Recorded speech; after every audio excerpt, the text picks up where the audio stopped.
ఒకే అమ్మాయిని ప్రేమించే hero villain మధ్య బిగ్ ఫైట్ నేపథ్యంలో ఆద్యంతం రక్తి కట్టించే స్క్రీన్ ప్లేతో దర్శకుడు శోభన్ తెరకెక్కించిన వర్షం ప్రభాస్ కెరీర్లోనే బిగ్గెస్ట్ బ్లాక్ బస్టర్ గా నిలిచింది. ఇది తెలుగు సినిమా స్క్రీన్ ప్లే ఫార్మాట్లలో అత్యుత్తమ పంథాలో రూపొందిన క్లాసిక్. పరుచూరి బ్రదర్స్, వీరు కే వంటి పలువురు రచయితలు ఈ సినిమా కోసం పనిచేశారు. ప్రభాస్ త్రిష మధ్య లవ్ కెమిస్ట్రీని వర్కౌట్ చేయడంలో దర్శకుడు శోభన్ పెద్ద సక్సెస్ అయ్యారు. దేవిశ్రీ మ్యూజిక్ ప్రధాన అసెట్ గా నిలిచింది. అదంతా అటుంచితే వర్షం స్ఫూర్తితో రూపొందించిన బాఘీ పాక్షిక రీమేక్ కూడా హిందీ చిత్రసీమలో భారీ బ్లాక్ బస్టర్ గా నిలిచింది. బాఘీ అంటే రెబల్ అని అర్థం. ఈ చిత్రంలో టైగర్ ష్రాఫ్, శ్రద్ధా కపూర్ ప్రధాన పాత్రలు పోషించారు. సుధీర్ బాబు అతని హిందీ అరంగేట్రం చేయగా సునీల్ గ్రోవర్ సహాయక పాత్రలో నటించారు.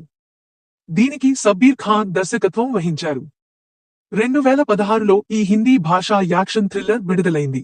నడియాద్వాలా గ్రాండ్సన్ ఎంటర్టైన్మెంట్ పై సాజిద్ నడియాద్వాలా నిర్మించారు. బాఘీ ఏప్రిల్ 29, 2016న ప్రపంచవ్యాప్తంగా విడుదలైంది. విమర్శకుల నుండి మిశ్రమ సమీక్షలను అందుకుంది. 35 కోట్ల రూపాయలు బడ్జెట్తో రూపొందించిన ఈ చిత్రం ప్రపంచవ్యాప్తంగా 129 కోట్ల రూపాయలు వసూలు చేసింది. తరువాత బాఘీ 2, 2018, బాఘీ 3, 2020 పేరుతో 2 సీక్వెళ్లను రూపొందించారు. తద్వారా బాఘీ ఫిల్మ్ సిరీస్ ప్రజల హృదయాల్లో నిలిచింది. తాజా సమాచారం మేరకు టైగర్ ష్రాఫ్ 4 సంవత్సరాల విరామం బాఘీ ఫ్రాంచైజీ 4వ భాగంలో నటించేందుకు సన్నాహకాల్లో ఉన్నాడని తెలిసింది.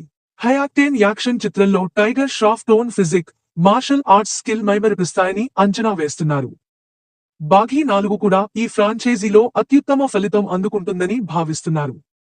తాజాగా అందిన సమాచారం మేరకు ఈ చిత్రానికి దర్శకత్వం వహించడానికి దక్షిణ భారత దర్శకుడి కోసం వెతుకుతున్నట్లు పుకార్లు వినిపిస్తున్నాయి. ఇటీవల బాలీవుడ్లో కొనసాగుతున్న ధోరణికి ఇది కొనసాగింపు. దక్షిణాది ప్రతిభపై వారి నమ్మకానికి ఇది సూచిక.